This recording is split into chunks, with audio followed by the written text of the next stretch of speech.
दोस्तों नमस्कार।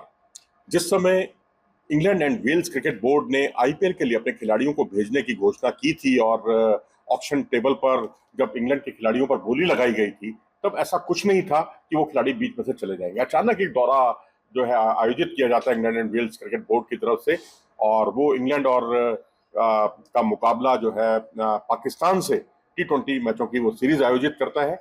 और उसके लिए और टी20 वर्ल्ड कप की तैयारी के लिए वो जितने भी खिलाड़ी, तमाम खिलाड़ी जो आईपीएल में शिरकत कर रहे हैं इंग्लैंड के, उन सबको बुलाने की घोषणा करता है। उन सबको आना होगा, इस तरह का फरमान जारी करता है, और उसके बाद सभी खिलाड़ी एक एक करके रुखसत हो जाते हैं, चले जाते हैं।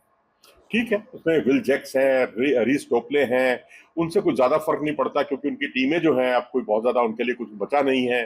पंजाब के प्लेयर्स अगर आप देखें, सैम करन हो, जॉनी बेस्ट हो या फिर लियाम लिविंगस्टन हो, उनके जाने से भी कोई फर्क नहीं पड़ता।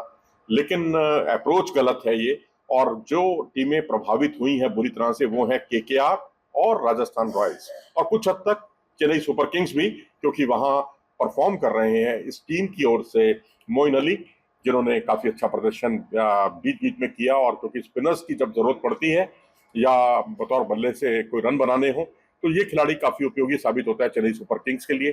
थोड़ा बहुत चेन्नई सुपर किंग्स को असर होगा इस फैसले का, और सबसे बड़ा फैसला राजस्थान रॉयल्स और केकेआर को झेलना पड़ेगा कि फिल साल्ट नहीं होंगे, जोस बटलर नहीं होंगे।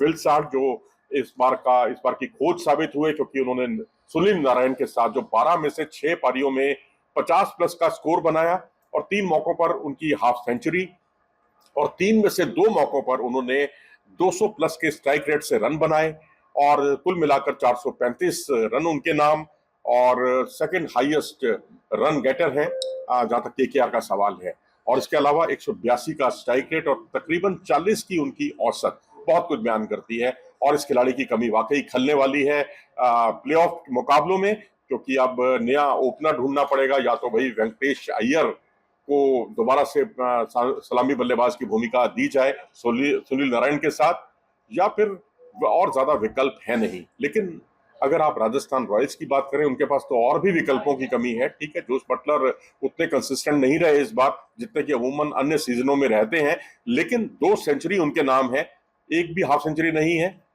30 प्लस का स्कोर 2 बार है, और उसके बाद उनके हाल बेहाल रहे।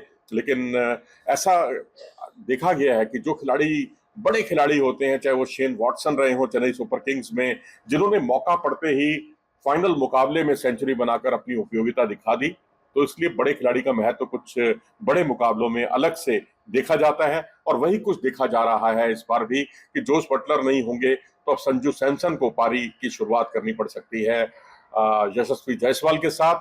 तो ये एक तरह से एक बहुत बड़ा झटका है इन दोनों टीमों के लिए। सुनील गावस्कर ने तो बहुत नाराजगी जाहिर की है। उनका बहुत ही साफ तौर पर कहना है कि जो प्लेयर्स को जितना पैसा उनका कट सकता हो, जितने मैच वो नहीं खेलेंगे वो पैसा उनका काटा जाए, और जो 10% राशि जो बोर्ड को जाती है खिलाड़ियों के मार्फत, वो पैसा भी काटा जाना चाहिए। बिल्कुल सही बात है। आप किसी का भी टूर्नामेंट कोई खराब नहीं करने का आपको कोई अधिकार नहीं है। अगर आपने कुछ बीच में सीरीज शेड्यूल की है, तो उसका खमियाजा आईपीएल को क्यों भुगतना पड़े, सवाल ये भी है। तो अब यहाँ पर England and Wales cricket board को एक सबक देने की जरूरत है, और ये सबक तभी मिलेगा जब उन्हें पेनलाइज किया जाएगा, ऐसा सुनील गावस्कर साहब ने कहा है। अपनी राय दें इस बारे में कि ईसीबी के इस फैसले से आप कितना इत्तेफाक रखते हैं, कितना सबसे ज्यादा प्रभावित कौन सी टीम होगी।